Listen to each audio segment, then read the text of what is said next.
Welcome. This is the Men Church Stuff Podcast.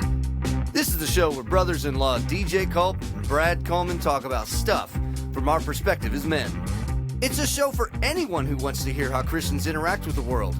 And don't worry, we're real. We've grown up in church, and we want to share our experiences with you. We're going to talk about life stuff, church stuff, we'll talk man stuff, and stuff. The show starts now. Greetings, listeners here and there and everywhere, all across the land. This is the Men Church Stuff Podcast. I am one of your hosts, DJ Culp. As always, here with my beloved brother-in-law, Brad Coleman. Brad, we did it. Yeah. We conquered technology. Well, I wouldn't go that far, but yeah, we got it to work. Yeah. Okay. We technology is being compliant right now. Is that better? Is that a better way to word it? Technology's great when it works. Yeah. Technology is awesome when it's awesome. It's the opposite when it's the opposite. All right. Well, Brad, let's continue our conversation. So as a bit of a recap from last week, listeners, you'll remember that we discussed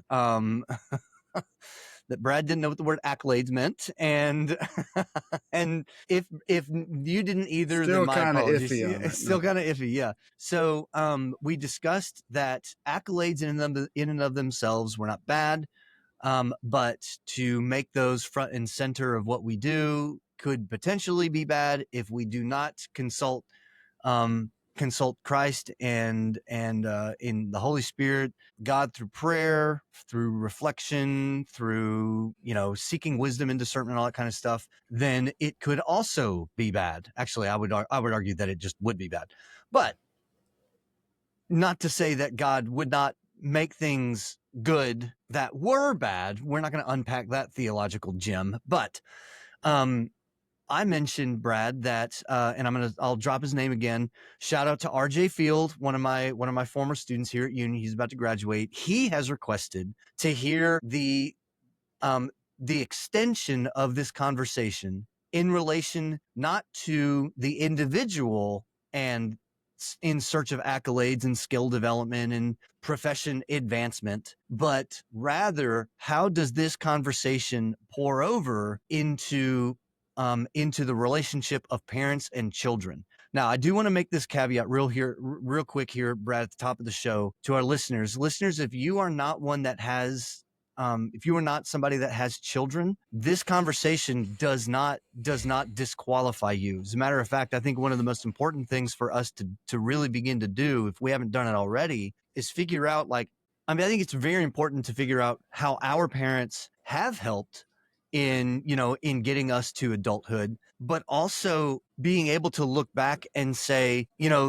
this may not have helped me in a way that I would have preferred, or, being able to look backwards and see, wow, maybe my parents made me too much in their own kind of perspective, or their own life trajectory. So, those are, insanely subjective and highly contextualized thoughts. But Brad, let me start out the conversation with this.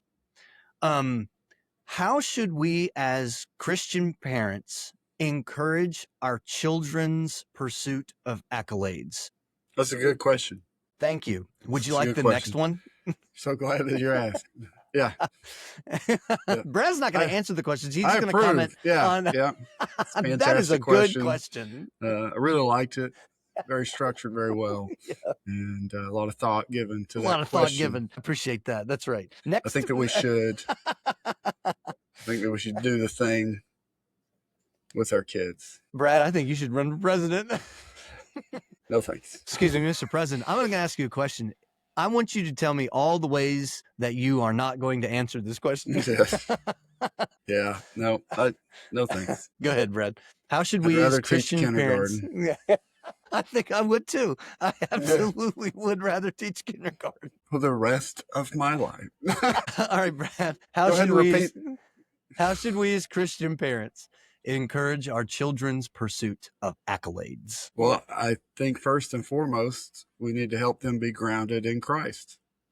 John 15, apart from me, you can do nothing. So I think it's far more important that we help them be grounded in Christ, and that we're at least teaching them the way to go. Yeah. We can't force them to follow Jesus. That's part of the free will, right? That none of us are forced to follow Jesus, but we can model that. We can tell them the importance of that. We can teach them the right way, and we can show them that accolades have their place, that we give God glory. And I know that some people go, it's kind of like the guy that came by and saw the farmer's field, and it was, it was all kinds of crops, and it was just beautiful and fantastic. The guy said, "Oh, wow, man, isn't God just good?" He's like, and the farmer goes, "Yeah, but you should have seen it before I got here." Mm-hmm. So some people were like, but I think about the scientists, that just have decided that they don't need God, right? Because they can make their own man, and they say, "Hey, we're going to have a man making contest." God says, "Okay, let's do it." And one of the scientists bends down and gets a handful of dirt, and God says, "Oh no, get your own dirt." That's right. Yeah, you got to create your own. And so I think with that we've got to acknowledge that God has given us the abilities. He's given us the ability to have ability. He's given us the ability to strengthen that ability. And so I think if first and foremost we keep them grounded in that, we want to give God glory. But also I think that we don't just give God glory because we're the fastest runner, or we're the best athlete, or we don't give God more glory. Really, we're not giving God more glory if I am a professional athlete confessing Christ. That's not more glory than a stay-at-home mom who's sharing her testimony about what Christ has done in her. And so I think we got to work on that, because we tend to be, as people, very competitive. And I don't think that that's in and of itself wrong. But don't you think that competitiveness can get us off track? Like that competitiveness can make us focus on the wrong thing, because we make the goal whatever that accolade is. And we may tag on, like, I'm going to give God glory for this. But if the goal's not Christ, it's the accolade. You see? Yeah. And I think picking up what I'm laying down. Yeah. And I think it's really hard. I know it's been really hard for me, and still is, to vocalize where, if this makes any sense to use a metaphor, the horizon meets the sky. Like, you've got accolades in one hand, you've got giving God the glory for what he has given you in the other hand. And it's almost as if, and I don't know about you, Brad, but I kind of grew up with this narrative that the best way to avoid making sure that your accolades are always secondary is throw the baby out with the bathwater entirely and just kind of do stuff while giving God glory.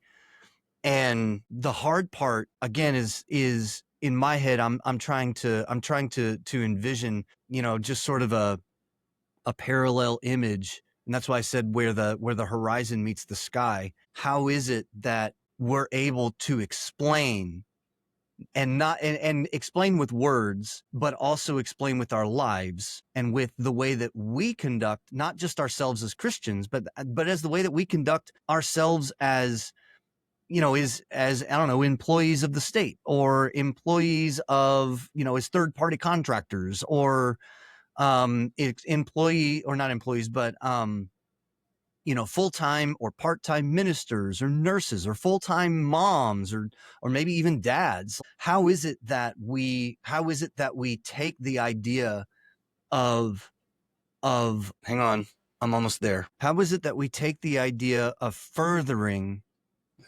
our own skill set in our profession while giving God the glory at the same time?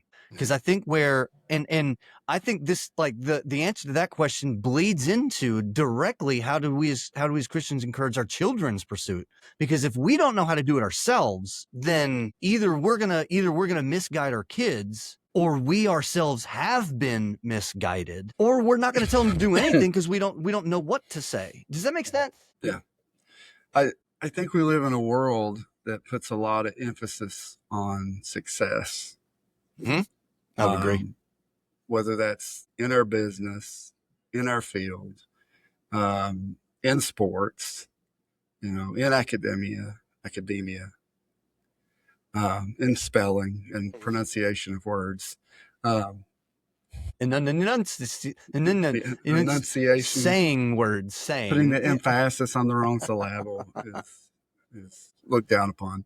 But I think we define success by those things, and we don't always admit that we're defining success by those things. I think one of the things that God's been showing me lately is, all right, Brad, there's your theology that you believe, that you espouse, that you preach. And then there's these things that you do, which are showing that, well, they don't really line up with what you say your theology is.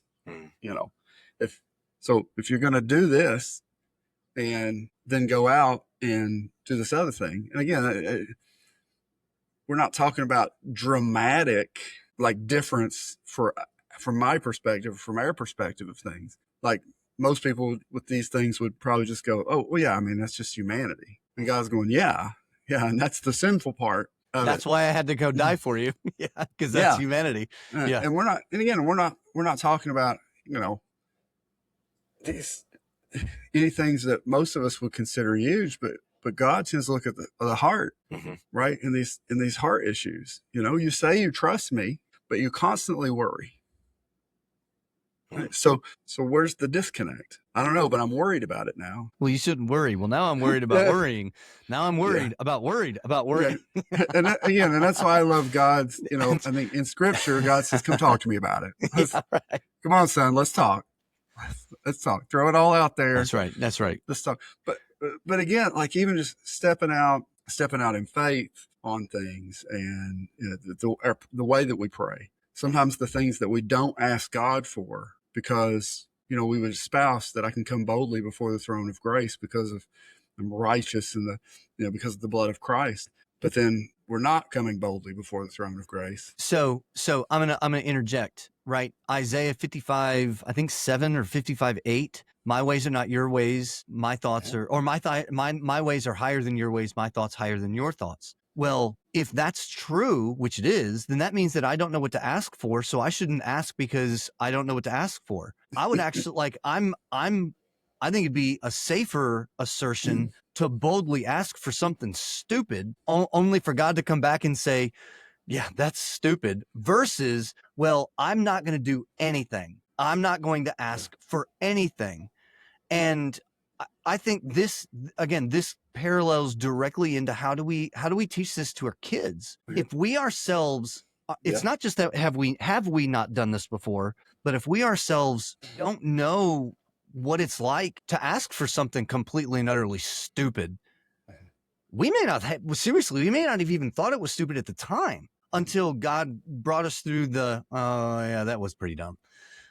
But like, for us to be able to translate and like spiritual experiences like that to our kids, I think helps us guide them as they are pursuing whatever accolades they want to.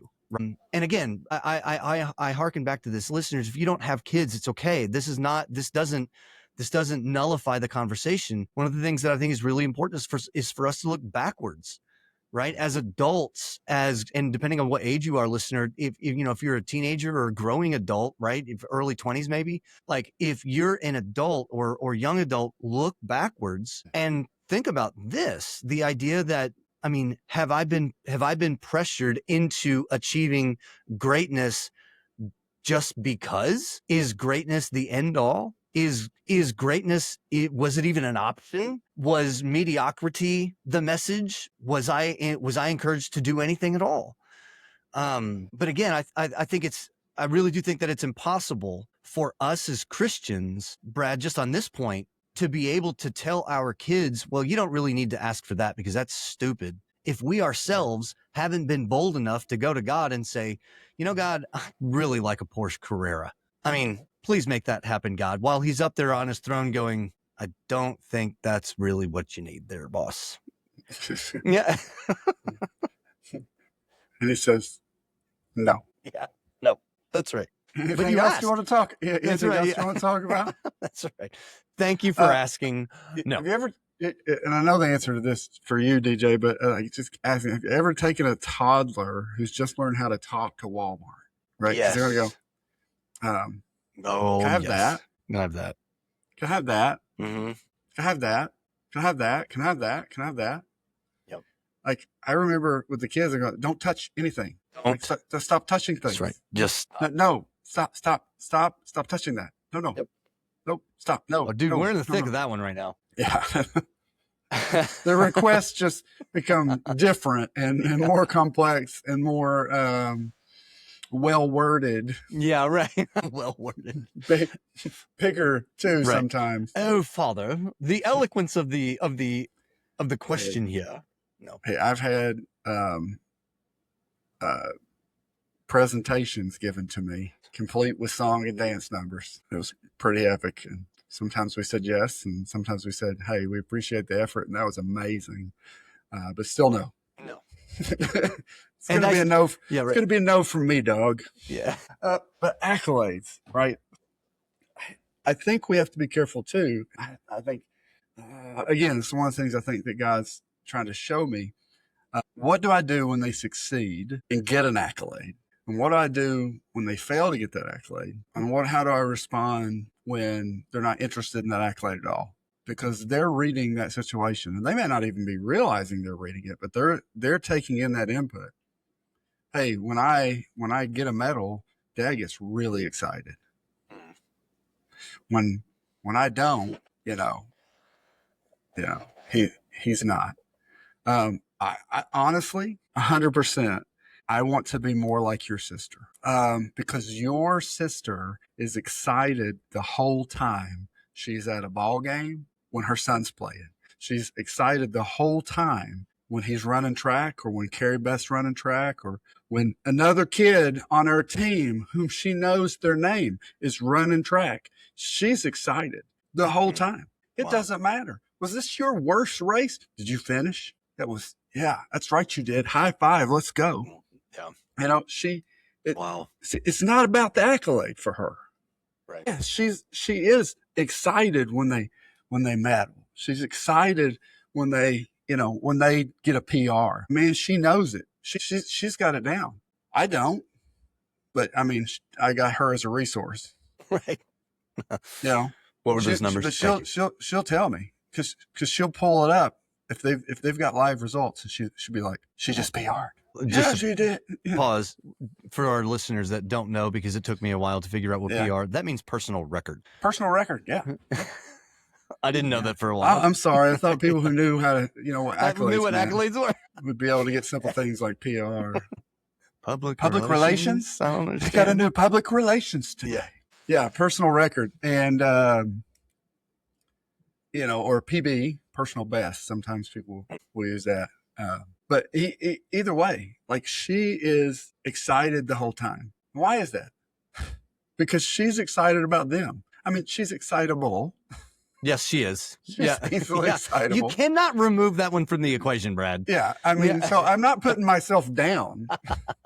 That's right. I'm just saying, like, she definitely expresses, I'm happy to be here. That's I'm happy to just see you running, whether you're in last place or in the middle or in first place. Mm-hmm. I'm going to be there ringing my cowbell. And yes, she has one. And she gets upset when she forgets it.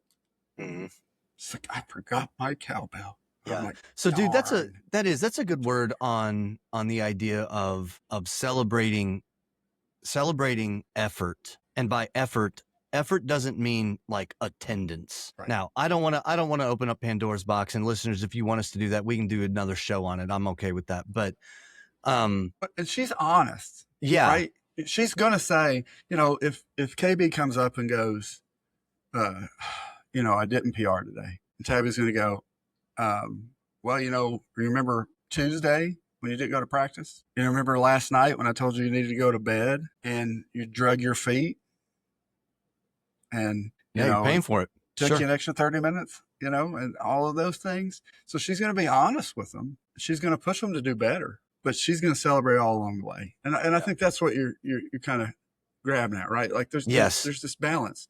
We're not just going, yay, you showed up and you did a mediocre job and we love it. My wife is definitely not that person. But if you are out there and you are the slowest person, but you are giving it your everything that you've got, right, she will be the person who looks and goes, you can do it. And she didn't even have to know you. That's right. Like I've seen her in cross country meets and track meets. Look at this person who you can tell, like they are like, they're giving everything they've got. They're just at this point, not as fast as those other people. And they're trying to fight discouragement because they're coming in last or near last.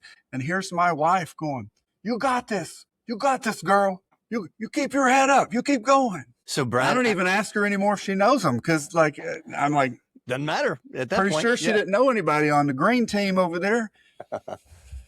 So, Brad, I want to interject something here. This is something that I'm not going to say has bothered me, but I've spent a lot of years in terms of thinking about success. I'll maybe even say like professional value or professional contribution, to the workplace or workforce or wherever you're at. When we go back and look at the parable of the talents, the master gives 10. It's like, I don't know. I don't know what the numbers are, but it's 8 or 10, 4 and 2.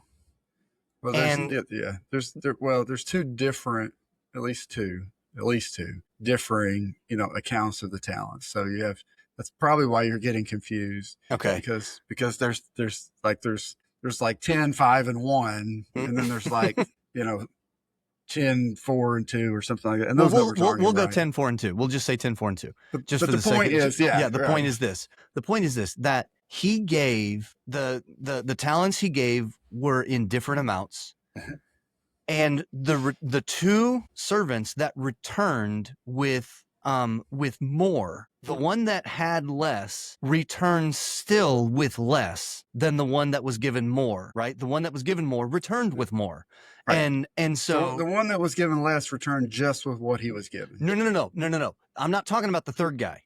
I'm talking about so we've got a servant with 10, servant with 4, servant with 2.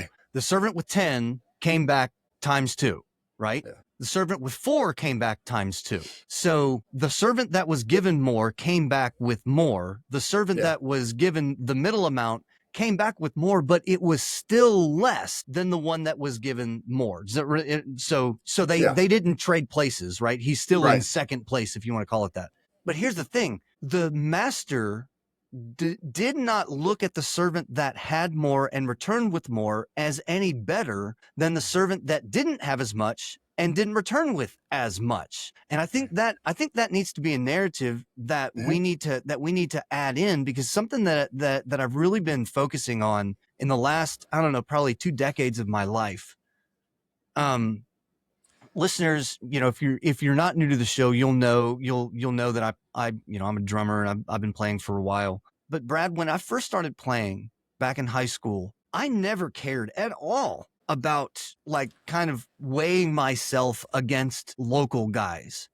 I always put myself next to, in terms of, am I doing this right? I always put myself next to Dave Weckl, Steve Gadd, Dennis Chambers, Jack DeJohnette. And like, I know that you may not know those names, Brad, but they are the guys that are like the A-listers of the A-listers. They are the best. Some of them are past, but they are the best drummers. The Billy Grahams. There you go. Yes. The John Pipers. They are the best drummers in the world. But as I've gotten older, and I think I even would have been able to tell you this back in high school, I'm probably not going to be able to do what they can do. What I've had to get through is the world's narrative that doesn't give enough credit to the people who are not the best in the world, but are still highly successful at it. And when I say highly successful, I am referring to both the marriage of doing excellent at what you do, but still not being the best, right? And coming back to the servants with the talents, the one that came back with more, the way our world would work, I think, would operate saying, well, he did way better. I mean, look at this guy. Like, I mean, you brought some back too, and that's all fine and good, but this guy. And I think that one of the ways that we need to encourage our children's pursuit of accolades, Brad, is relating to what you were talking about with Tabitha. If you are not the best, but you are still giving a high level of effort and showing care and working and putting in the elbow grease and the time, then shouldn't we feel as rewarded? Shouldn't we be treated not to say that you get a first place trophy? That's not what that's there for. But we are defining success now not as an end all, but we are now defining success as an effort driven. And are you finding returns that are valuable? Well, and that's one of the things that Tabby, and I agree, likes about cross country and track, that although you are competing against other people, the focus normally is that you're competing against yourself. Yes. You are trying to best yourself. Then yes, if you can best some other people's times in that, and that's great. You're not going to get a first place trophy just because you got a PR. But we're going to celebrate that you did better. And with the parable of the talents, right? With the guy who does nothing, that's one of the big things. Is like, one, you own that. You know that I'm a guy who, harvests where I didn't plant and all that, and has this big expectation. And so you didn't do anything with it. You buried it, and he says, you could have at least put it in the bank and got me some interest. I mean, that would have been something. Now, Brad, I wouldn't have been happy necessarily with that, but I wouldn't have been as angry because you did something. So, and then he takes that one and he gives it to the one who has the most. Mm-hmm. But think about this. Okay, I'm going to go with 10, 5, and 1, just because that the math works better for me right now in my head. Okay, I like it. I'm not saying that's accurate. I don't care. Like, it really doesn't matter to me. 10, 5, and 1, sure. The guy who had 10 came back with 10 more. He's got 20, right? The guy who had 5 came back with 5 more. Now he's got 10. The guy who had 1 came back with 1, and that 1 is taken. It's given to the one who has 20. Now it's 21. God gave them those gifts, though, the way he saw fit. And my guess is, probably, again, with the master and his stewards, master and his servants, right? He's going, okay, you can handle 10, you can handle 5, and you can handle 1, albeit you're not going to very well. But you can. But you can. Right? So good word, dude. Keep going. I like this. Yeah. So now the one who's got 10, now he's ready to handle 20. And the guy who had 5 is now ready to handle 10. But I think he doesn't just give the guy who has the most the one, that he takes away from the one who didn't do anything with it, and just give it to him. He's not like, okay, well, you're the best, and so I'm giving it to you. I think more so it's, you can handle this. This is going to be a blessing to you, and you're going to make more of it. The guy who he gave 5, probably, maybe he couldn't have handled 10 at the time when he was doling them out the first time, but now he can, and now he's proven that he can. Dude, this is a wonderful perspective. I've never in my life thought about this particular parable from this perspective. I mean, maybe 11 would have been too much for the guy in the middle. No, I'm still a 10. But again, part of the thing is, if the guy who had 1 had came back with 2, the master would have said to all of them, yes, great job, guys. Great well job. Done. Yes. Like, I'm proud of all of you. Now take what you still got. Like, go do it again. Go make more. So the point is, he's not going, yay, number 1, yay, number 2, boo, number 3, because you're number 3. No, it's because he didn't do anything with what he was given. And again, the talent, sometimes we get confused because of the words in English. Right. And sometimes we overlap it with talent. And I think you can on some level. But again, in the parable itself, it's a monetary gift, Yeah. But it's a resource. What are you doing with what you've been given? So talent can be infused with talent, but yeah, to me, the word talent, I'm referring to not as like a musical talent or an right. artistic talent, but as, like you were saying, the resources that God has given you.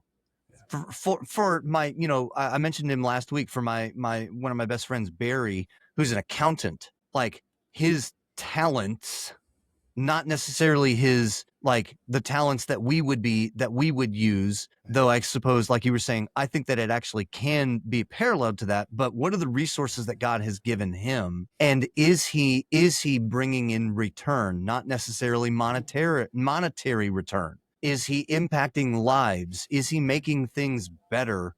Not in a humanitarian sense, at least not completely in a humanitarian sense. But, like, is he sharing and furthering the kingdom and glory of God through the various facets of his particular of his life, right? Whether it be at his job or his church or his home or whatever. Okay, next question. Let's move on. Should we as Christian parents model a Christ-like approach of skill advancement? Yeah. This is where I think it gets hung up. Do what? Next question. I said yes. Next question. Yes. These are really easy questions, right, Brad? Yeah, I know. Yes. It's great. It's another great question. Very well structured, very well organized. Well done. Next. So, should we as Christian parents model a Christ-like approach of skill advancement? I would be willing to say, for anybody that's listening, I may step on toes, and this is one of the stances that I take very, very diligently in my work. Not only is the answer yes, but if you are willing to say yes, are you also willing to ask yourself, do I? But Brad, to you, should we as Christian parents model a Christ-like approach of skill advancement? I mean, we absolutely should. And I think that God has given us, again, the ability to learn and grow. He's modeled the fact. I mean, the Bible even says that Jesus, grew in knowledge and in stature, as he was incarnate, so like we should be seeking to be not perfect, because we're not going to get there. I mean, I think that's hard for my brain, because for a long time I kept trying to be perfect. I think I still do. And I fell miserably at it every time, because I'm still not Jesus. Right. And I'm never going to be Jesus. So I'm never going to reach that perfection in that sense that I do. But I was reading a book by Zig Ziglar, and he was talking about the difference between perfection and excellence. And he said every act of, like, carpentry, everything that a carpenter has ever made, like, none of it's perfect. Like, there's always going to be imperfections. But a good carpenter will make an excellent piece. He will make an excellent. Good carpenter also knows how to downsize and or hide those imperfections and take care of them. But just about any one of the carpenters that, I mean, we could take something and you and I could look at it and we could go, this is amazing. It's beautiful. It's brilliant. I don't even know how you did it. I don't see a vein. Mm-hmm. Like, the wood just looks like it's all one piece, and I wouldn't have known it wasn't. But I was like, how is that even possible? And you're like, no, I pieced this together.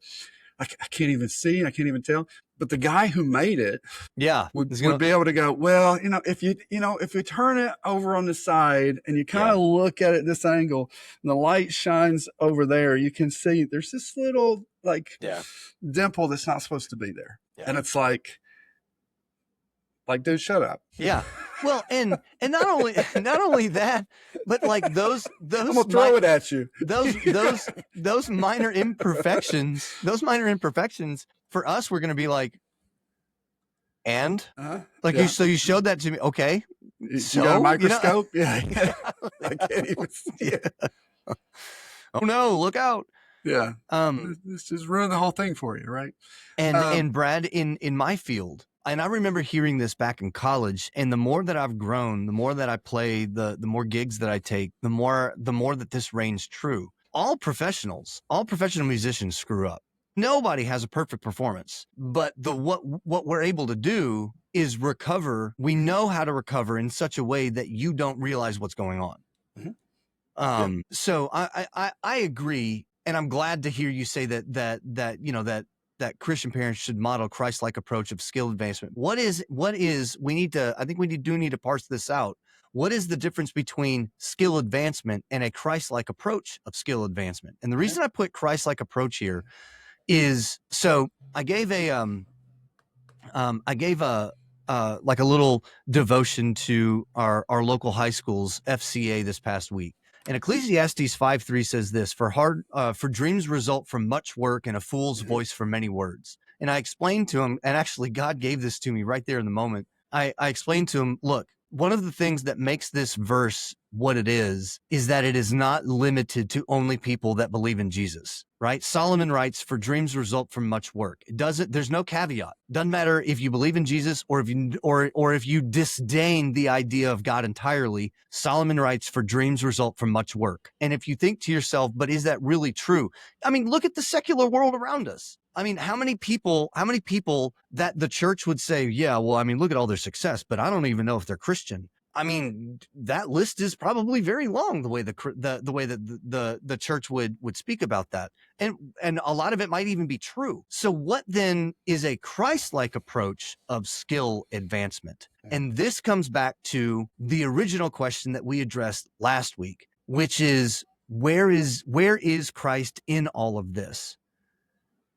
I think a Christ-like approach of skill advancement goes back to, I am doing this because I know, and I'm speaking now, not sort of conceptually, but for me, Brad, I want to get better, and I don't ever want to stop getting better, because the more I can advance my skill, the more beauty that I see in God's creativity, in God's creation. It's one thing for me to watch somebody like another artistic drummer. It's one thing for me to watch them do something and for me to go, goodness, that's just incredible. It's another thing for me to discover that and then reflect on the idea that God created this entire art form. This is a thing because God set it in motion. And seriously, that brings me back. Number one, that brings me back to how big is God's brain? Oh my gosh. Which I understand is a silly question, but I ask it nonetheless. But also it brings me to the idea that I love being able to show the world around me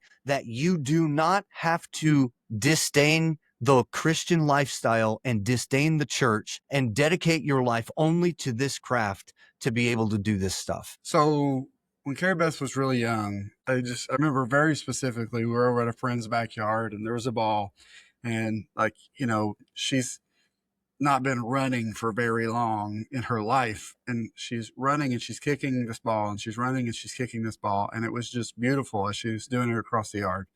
And in that moment, we're like, I think maybe some soccer's in her future. And so, a few years later, when it was, there was the opportunity when she was 5 or 6 to get her in soccer, we did. And she absolutely loved soccer for several years. She loved it. She loved the game. She loved being there. She was good. She was having fun. And then we moved to Missouri, and then there was no team soccer at school. So there's just these group soccer programs. And so we get her involved in this, and she's miserable. Because for her, soccer was about having fun and getting better at playing soccer. But it was about having fun. And for us, it was about her having fun, her getting exercise and being healthy, her getting, these social dynamics and having friends, working together as a team, all of these things. But here it was constantly like, oh, well, you're behind, you need to do this, you're not performing at the level. And it was surely about how well do you play the game of soccer. And she was in 6th grade. Yeah. And so we normally are people that when you start something, you're going to finish it. If you start in sport, you're going to finish it. But she was so miserable. And they were so miserable because honestly, they had a waiting list. And so, they kind of approached us and was like, hey, seeing maybe it's not her thing, we'll, because they had like, if you quit, there was a penalty because it was a paid kind of thing. They're like, we'll kind of like just drop everything if no penalty, we'll waive that. And so we all just went, yeah, we think this is the best idea, and we just went our separate ways. No hard feelings, guys. But we could have kept pushing her and going like, no, you need to spend extra time. You need to spend all of your extra time just practicing soccer and doing all this and doing all this. Why? If soccer is not, and I'm not saying if soccer is not a calling for her, right? Why? So that she can do all this and go through high school, maybe play in college, maybe, and then what? No more soccer because she's not going to make it pro. Probably not going to make it to college. So I'm going to stress her out. I'm going to take all that. Why? So that she can do the best that she can at soccer and give God the glory. Well, it's become more about soccer and it's become more about performance. And in all honesty, at that point in time, it would even be, it's more about like continuing the idea of a commitment that you're not passionate about. And that, I mean, seriously doesn't really, personally satisfy, which I understand is like, I think it's easy for an over spiritualized conversation to lean towards well, that's not why we're in it to begin with. Actually, right now, if we're talking about a hobby, yeah, that's exactly what this is about. I mean, again, obviously the reasons that Carrie Beth was in soccer and we had Carrie Beth in soccer weren't lining up with the reasons that they were doing soccer. And again, I'm not even making a judgment that their way is wrong. Sure. I mean, maybe they are preparing some professional soccer girls to go on and do that. And that's their passion, and, more power to them. But, yep. That wasn't where she was. So for her to continue to chase that accolade just for the sake of doing it, I don't think would have been good. I don't think it would have been I don't think it was what she needed to do. And honestly, I don't know that it would have been glorifying to the Lord. That, can you do me a favor, if you don't mind, unpack that a little bit, because I think that's a really strong place to land this point on. Well, and the reason I say that is oftentimes this particular type of phrase, I don't even think it would be glorifying to the Lord. I think this type of a phrase most of the time lands on like the sinful natures, the, sort of like the dirty side of life. Right.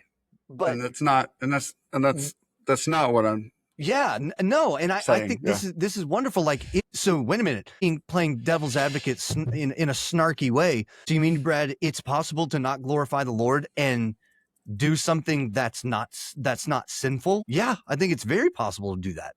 But go ahead. Well, so I'm sorry, my brain went around the wrong. Tried to look back and it got off track, and I started thinking about Cain and Abel and like a lot of other things. And so, let me get back. So maybe I can unpack that a little bit. Because I had an illustration in my brain, and I was like, yes, this is good. And now I'm not even sure if I can remember it. So if we're seeking these, okay, I remember it now. Okay, thank you, Lord.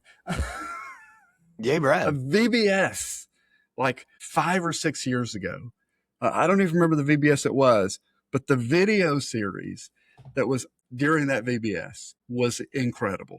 Probably the best little videos of like real life. And so during that VBS, there was the video series was basically this girl who was a believer, and she was in this photography contest. And she was trying to win, it was like $10,000, right? She was trying to win like $10,000 so that she could dig X amount of wells or dig a well or something in this country. I mean, it was for the Lord. It was for missions. And she was so focused on that. So she was putting all of her energy into this. There's another girl in a contest, not a believer, wealthy family, doesn't need the money. So it's kind of like there's this enmity a little bit between the two of them. She's trying to be a Christian to this other girl and be a witness, but at the same time, Like there's this rubbing back and forth, and I love it because she doesn't win the contest. She doesn't win. The girl that is The- trying to do this for Yeah, permission. Yeah, right. Yeah, she doesn't win the contest. I was like, yes, like thank you, Yeah. because we don't always win. That's right, dude. Yes, that's Like, so right. Sometimes it's John the Baptist, and man, no, he lost his head. I mean, Yes, did he he win? Yes, ultimately he did. But in the physical, earthly sense, then when we look at it, no, he lost his head. Yeah. Come follow Jesus. It may cost you your head. That's not as, I don't see that on many tracks out there. Anyway, now what they did, I liked it, was the girl who was not a believer saw the motivation of this other girl, right? And her love, and ends up coming to Christ. Of course, I mean, it's a VBS. Right. Yeah. May not always end that way, but she did. That's right. Does. Yeah. But in this one, it does. Yeah. And then her heart was so changed that she ends up not only putting that money toward it, but because like she's encouraging other people now, it's like they went from like one well to like 10 wells or something like that, you know? Mm-hmm. And but the little girl who doesn't win says one of the most, and I'm probably going to butcher it, but like the concept is there. One of the most profound things I think I've ever heard in a VBS video. Mm-hmm. She goes, all of this time I was trying to do this for you, God, while you were busy changing hearts. All of this time I was busy trying to do this for you while you were busy changing hearts. And one of the hearts, I think, again, she's acknowledging that got changed was hers. Because, again, she's got some bumpy stuff that God's working out. But God's focus was so much bigger because her focus was, I got to win so I can do this for the Lord. And I think we can do that with whether it's sports or academics or even our jobs. We can get, even as pastors, I got to do this for the Lord. Now, I think I should continue to try to become a better speaker, better orator. I think that's part of what I need to do, right? I shouldn't just be like, oh, it's good. I should work on some of these things so that maybe. I want to say it's Peter, doesn't it? I think it's in Peter where, God's going to give me the words to say. I probably shouldn't prep anyways, like. What's the point? He's going to speak through me. Don't think that's what he meant there, boss. I was like, no comment. No comment on that one. Right. But we can get, if we're not careful, we can get so worked up trying to work for God that we miss God. We can get so worked up trying to do things for God that we miss God. So we can get so worked up trying to get our kids to do something for God. Maybe even in church. There's some people that are frustrated, well, my kid doesn't want to be part of the play, and my kid doesn't want to be a part of this. Now, I'm all about making them go to church. Don't get me wrong. I'm that guy. Take them to church. Well, yeah, they need to absolutely hear take them to church. Yes. But don't berate them when they don't want to be there. And don't get upset. Here's a pet peeve, and God will probably cut me off. I'll try to stop at just this one, Lord. If they're excited about going to youth group because there's games and pizza, don't I am also excited about going to youth group when there's games and pizza. That's not a bad thing. Well, they should want to come for the Lord. Yeah. And God made pizza and he gave us the ability to create games. Go, Brad. I love and it. I've had more than one person say, well, I want them to come because they love the Lord. Like, look, sometimes I come on Sunday morning because I'm the pastor. And I love the Lord. Yeah. I do love the Lord. I love him more today than I did when I first came to it. Like I'm growing in my love for the Lord. But some mornings I get up and I don't want to go. I go anyway. But if I'm not feeling right, is making it not worth as much. Sometimes I think it's the opposite, And again, especially if you're making them go, hey, just be happy that they're happy that they went. Yeah, right. Stop trying to micromanage their faith. Yeah. But anyway, I said I'm gonna quit on that one. So here's the thing, Brad. I've got another question, but I don't think that I need to ask it. I am gonna pose it just to let our listeners know this is what I had planned on asking. But I honestly, while you were talking, I was kind of mulling this over, and I really think that we have appropriately addressed it, because I think this question can get a little All right. I'll be the judge of that. I'll let you know if it's a good Okay, question. yeah. Okay, the third question, Brad says this: is Brad right in everything that he says? That's the third question. The answer to that is no. No, absolutely not. As much as he wants it to be yes, it's definitely no. Here's the third question: do we as Christian parents misinterpret sacrificing for our children's achievements? But here comes back to, I think that we actually can answer that question without actually like discussing as pointedly as that question would require us. And I think the reason we can answer is because of this. Should we as Christian parents model a Christ-like approach of skill advancement? If the answer is yes, then that means that we do not put our own callings on this earth behind us just so that our kids can get ahead. Now, I am not by any stretch of the imagination saying if your kids might start getting better at things, then you need to put a stop to that, because you got to make sure that you don't forget yourself too. But I think that if we really believe that I should be getting better at what I'm doing, it's not a switch that we flip on a Wednesday and be like, oh, I need to get better at this, so I'm going to start getting better at this now, and I'll be better at it on Friday, right? I mean, no, I don't think anybody some thinks of us about do that. have ADHD, and we're convinced that 15 minutes after we started that we've Yeah, right. Why can't I do this? like I I'm don't a pro understand. now. Like just put me in the NFL. I mean, I got this down. I have two sticks, and you want me to hit the drums. What's hard about this? Dude, I'm a drummer. Moving on. Let's So let me say this. Let me Yeah. say this with that question, and read the question again. Say the question. Do we again. as Christian parents misinterpret sacrificing for our children's achievements?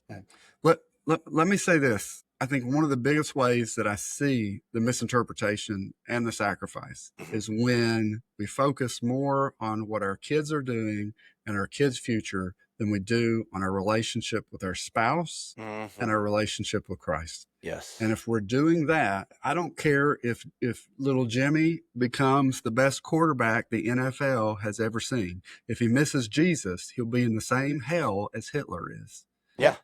And ain't nobody going to care. That's in 10,000 right. 10,000 years about how many passes he completed. Yeah. And if your son or daughter gets these big accolades, but it costs you your marriage, it's not worth it. It's not worth it to you. And it's not worth it to them. There you go. It's not worth it to them either. I have scarcely met a person in a situation of divorce, even as adults, who don't ask themselves the question, what could I have done to stop this from happening? There's so many kids and now adults from divorce that still carry the blame for that, especially in situations like this. Well, if I hadn't been so caught up in this, maybe my parents would still be together. Somebody said it, I can't remember who, one of the best gifts that you can give to your children is to love your wife or love your husband. I will say it this way. I'll go a little deeper. The best gift you can give to your kids is to love Jesus and then love your wife. But if you love Jesus and you're following Jesus, the second one's going to fall. It's impossible not to. That's right. And Brad, actually, to piggyback off that point, if we're caught in the middle of over prioritizing our kids' successes, or if the pendulum is in the other place, and we're caught in the middle of over prioritizing our own successes, and both at the expense of our relationships with Christ, our relationships with our spouse, our relationships with our kids, whatever the case is, we're caught in the middle of that. Where is the balance? The balance is simply Jesus. The balance is, like, if you have to physically get on your knees, if you metaphorically get on your knees, speak to your wife or your husband about it, even speak to your kids about it. That's another thing. Like, how should we as Christians encourage our children's pursuit of accolades? Let's talk to them about, all right, so I really think that you're really good at this. I get that. You are. will you take a look at some of the things that you are sacrificing for this? And teach them humility. Yeah, teach them humility. And I think humility does not only represent your, like, the way that you posture yourself, but humility is, one of the things that I loved about the Jordan Pippen duo is the way that Jordan and Pippen would pass to each other. Yes, Michael Jordan is the one who scored the most points between the two of them. And I'm not going to try to downplay that, but like, if you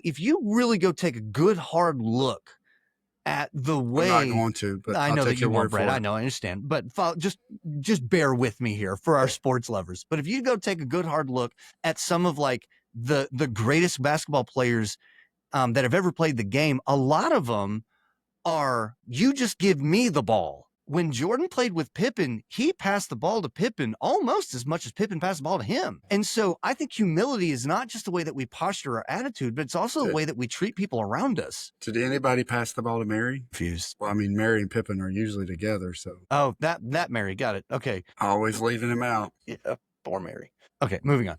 So, I think, like, do we as Christian parents misinterpret sacrificing our children's achievements? Yeah, I think we can. I don't want to necessarily outline how that would look, but I think that we misinterpret it if Christ is not in the center, and if we're not striving to keep Christ in the center of God. How do you want me to move forward in my profession, in my trade, in my home, in my community? How do you want my kids to move forward in what they're doing? Let's teach our kids how to pray about that, right? I mean, I think that right there is just keeping Christ in the center as best we can, deliberately, with the intention of making it a verbalized goal, right? Not just sort of a, well, my kids will pick it up as I live my life. No, I mean, they might, but let's talk about it. Bring it to the forefront. We need to make sure that Christ is center of this. Yep. Brad, closing thoughts there? I agree. Brad agrees. Am agree. I right, or am I exactly right? Oh, I think you're exactly right, DJ. Yes, I got it exactly right. All right. Well, listeners, there you have it. That is part 2 of the Accolades, and this one was centered on the family unit. Listeners, we love that you love our show. You know what to do. Follow us on all of our socials, Facebook group page. We've got our Instagram. Fun little fact, as we move forward closer to the official summer, my official summer starts on May 2nd. And after that, be looking, if you follow me on at Professor Culp or at Prof Culp on Instagram, I will actually be posting on behalf of my students, drum covers for songs that they have requested. So if anybody wants to get in on that, you once those videos stop popping, I'll mention it on the show.